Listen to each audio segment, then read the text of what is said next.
वैज्ञानिकों ने दबाया बटन और गहरी नींद सो गया विक्रम लैंडर। इसरो का वो मास्टर प्लान जो किसी को मालूम नहीं था। चांद की अंधेरी दुनिया में विक्रम और प्रज्ञान दोनों सोए, लेकिन चंद्रयान 3 मिशन अभी भी जारी। जी हां दोस्तों, चांद के दक्षिणी ध्रुव में प्रज्ञान रोवर और विक्रम लैंडर दोनों ही एक गहरी नींद में सो चुके हैं, लेकिन इसके बावजूद हमारा ये मिशन अभी भी चल रहा है। अब ये सब इसरो वैज्ञानिकों ने कैसे किया, प्रज्ञान और विक्रम को क्यों सुला दिया गया, और सबसे जरूरी, अब दोबारा कब जागेगा हमारा चंद्रयान, यही सब हम आज आपको इस वीडियो में बताने वाले हैं, इसलिए इसे अंत तक जरूर देखिएगा। साथ ही अगर आप चैनल पर नए हैं तो इसे सब्सक्राइब भी जरूर करें। दोस्तों, 14 जुलाई 2023 के दिन जब हमारा चंद्रयान 3 लॉन्च हुआ था, तब किसी को इस बात का अंदाजा नहीं था कि यह मिशन इतना लंबा चलने वाला है। आपको बता दें कि चंद्रयान 3 के चांद के दक्षिणी ध्रुव पर लैंड किए हुए 15 दिन से ज्यादा बीत चुके हैं, लेकिन यह मिशन अभी भी चल रहा है। इतना ही नहीं, इस समय हमारा विक्रम लैंडर और प्रज्ञान रोवर दोनों स्लीप मोड में हैं, लेकिन इसके बावजूद यह मिशन अभी पूर्ण घोषित नहीं किया गया है। अब यह सब कैसे हो रहा है और चंद्रयान 3 मिशन को लेकर इसरो का आगे का प्लान क्या है, चलिए आपको थोड़ा डिटेल में समझाते हैं।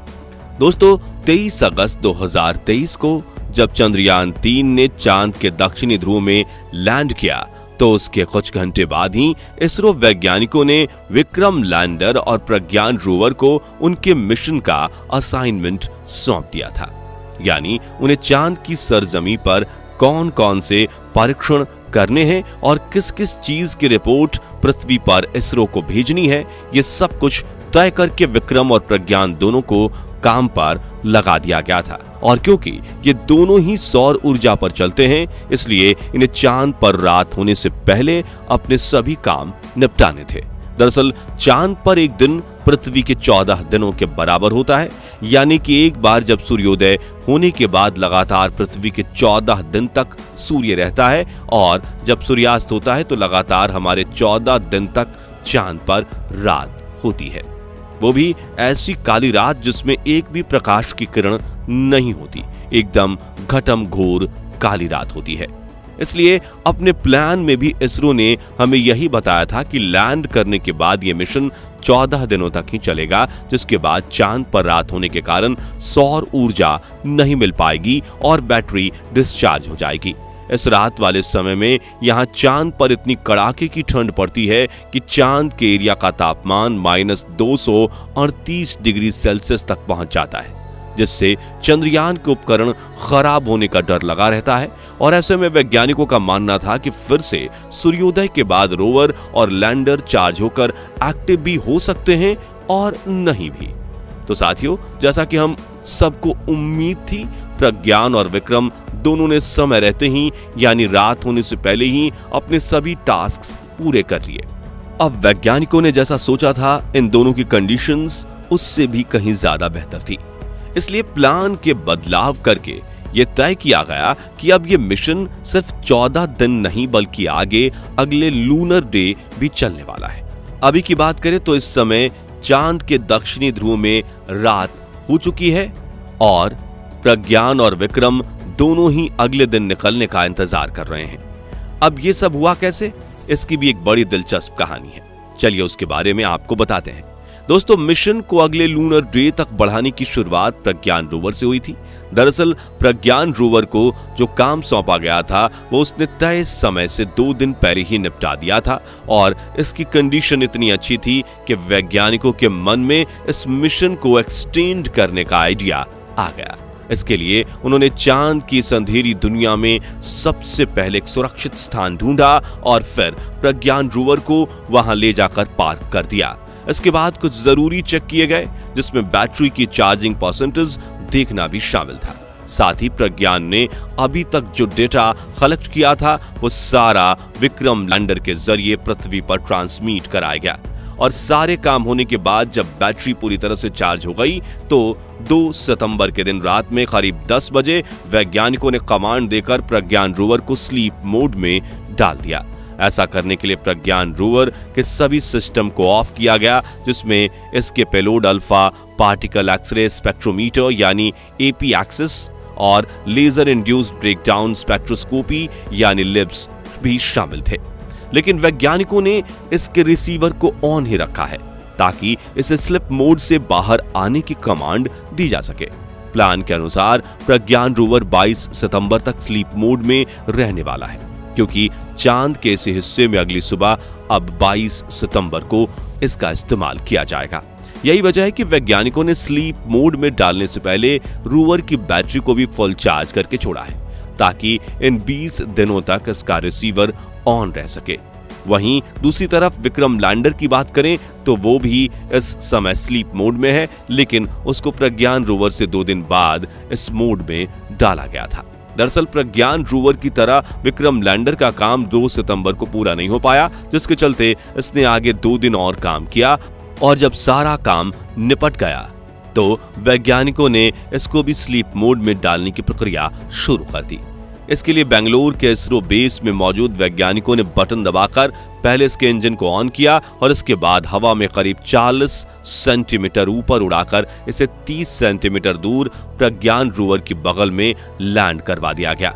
इस तरह विक्रम लैंडर ने एक ही मिशन में 2 बार सॉफ्ट लैंडिंग करके नया कीर्तिमान बनाया है। अब दोस्तों, वैज्ञानिक अगर चाहते तो विक्रम लैंडर जहां मौजूद था उसको वहीं उसी जगह पर स्लीप मोड में डाल सकते थे, लेकिन क्योंकि लैंडर के अंदर काफी सारा फ्यूल बचा हुआ था और इसरो को आगे के मिशन के लिए ये एक्सपेरिमेंट करना था, इसलिए विक्रम लैंडर को स्लीप मोड में डालने से पहले उसकी जगह चेंज कर दी गई। असल में इसरो अब आगे आने वाले अपने समय में दूसरे ग्रहों पर ऐसे मिशन भेजने की तैयारी कर रहा है, जिसमें उन ग्रहों से सैंपल पृथ्वी पर मंगवाए जाएंगे। साथ ही हमारे वैज्ञानिक इंसानों को दूसरे ग्रह पर भेजने वाले मिशन पर भी काम कर रहे हैं। इस तरह के मिशंस में सिर्फ लैंडिंग ही नहीं बल्कि पृथ्वी पर वापस आने के लिए लैंडर को दोबारा उड़ान भी भरनी पड़ती है, और इस चीज का एक्सपेरिमेंट करने के लिए इसरो ने विक्रम लैंडर के इंजन को दोबारा चालू किया और उसे हवा में उड़ाया और दूसरी जगह पर सफलतापूर्वक शिफ्ट भी किया। अब अगर इसरो अपने इस एक्सपेरिमेंट में फेल भी हो जाता, यानी कि विक्रम लैंडर ठीक से लैंड नहीं कर पाता, तो भी कोई दिक्कत वाली बात नहीं थी, क्योंकि चंद्रयान 3 का मेन मिशन पूरा हो चुका था और अब इस मिशन में इसरो के पास खोने के लिए कुछ नहीं बचा था। इसलिए वो जितना चाहे रिस्क लेकर अलग अलग तरह के एक्सपेरिमेंट कर सकते हैं। तो जैसा कि हमने आपको बताया, इसरो वैज्ञानिकों ने विक्रम लैंडर को दोबारा हवा में उड़ाकर एक नई जगह लैंड करवा दिया। जिस समय लैंडर के इंजन को चालू किया गया तब उसके सभी पेलोड खुद ही फोल्ड होकर लैंडर के अंदर चले गए थे और 4 सितंबर को सुबह 11 बजे के आसपास जब इसने लैंड किया तो ये फिर बाहर आ गए। और इस नई जगह पर लैंड करने के बाद विक्रम लैंडर ने करीब 10 घंटे और रिसर्च का काम किया और सारा काम पूरा होने के बाद आखिरकार रात में करीब 10 बजे इसे भी रोवर की तरह स्लीप मोड में डाल दिया गया। इस समय स्लीप मोड में होने की वजह से विक्रम लैंडर के सभी सिस्टम ऑफ हैं सिवाय इसके रिसीवर के। जहां प्रज्ञान रोवर की तरह विक्रम लैंडर के रिसीवर को भी ऑन ही रखा गया है, क्योंकि इसरो वैज्ञानिक इसको भी 22 सितंबर के दिन वापस जगाने वाले हैं। इसरो ने ये सारी जानकारी अपने official social media handle x के माध्यम से हमारे साथ साझा की है और साथ ही हमें इस एक्सपेरिमेंट के कुछ फोटोज और वीडियोज भी भेजे हैं। तो अब आखिरी सवाल ये आता है कि इस मिशन को लेकर इसरो का आगे का प्लान क्या है। तो जैसा कि हमने आपको बताया, इसरो वैज्ञानिक 22 सितंबर के दिन रोवर और लैंडर दोनों को स्लिप मोड से बाहर निकालने वाले हैं और चांद के इस हिस्से में नया दिन निकलने के साथ ही ये एक नई लोकेशन पर बिल्कुल नए टास्क करना शुरू कर देंगे। इसरो का प्लान अब चांद के एक बिल्कुल नए हिस्से पर रिसर्च करना है ताकि इस अंधेरी दुनिया के बारे में ज्यादा से ज्यादा जानकारी जुटाई जा सके। और क्योंकि चांद पर एक दिन पृथ्वी के 14 दिन के बराबर होता है, तो ऐसे में हम ये कह सकते हैं कि 22 सितंबर के बाद हमारा चंद्रयान 3 मिशन में आगे कम से कम 14 दिन और काम करने वाला है। हालांकि इसके बाद भी इसरो वैज्ञानिक इस मिशन को आगे बढ़ाएंगे या नहीं, इसको लेकर अभी तक कोई जानकारी नहीं दी गई है। वैसे आपको क्या लगता है, वैज्ञानिक इस मिशन को कितना आगे तक ले जाने वाले हैं? कमेंट बॉक्स में अपनी राय जरूर शेयर कीजिए। बाकी आज के हमारे इस वीडियो में बस इतना ही। वीडियो अच्छी लगी हो तो इसे लाइक और शेयर जरूर करना, और अगर आप हमारे फेसबुक पेज पर नए हैं तो पेज को फॉलो भी जरूर करें। मिलते हैं जल्दी ही एक और इंटरेस्टिंग वीडियो में, तब तक के लिए गुड बाय, जय हिंद।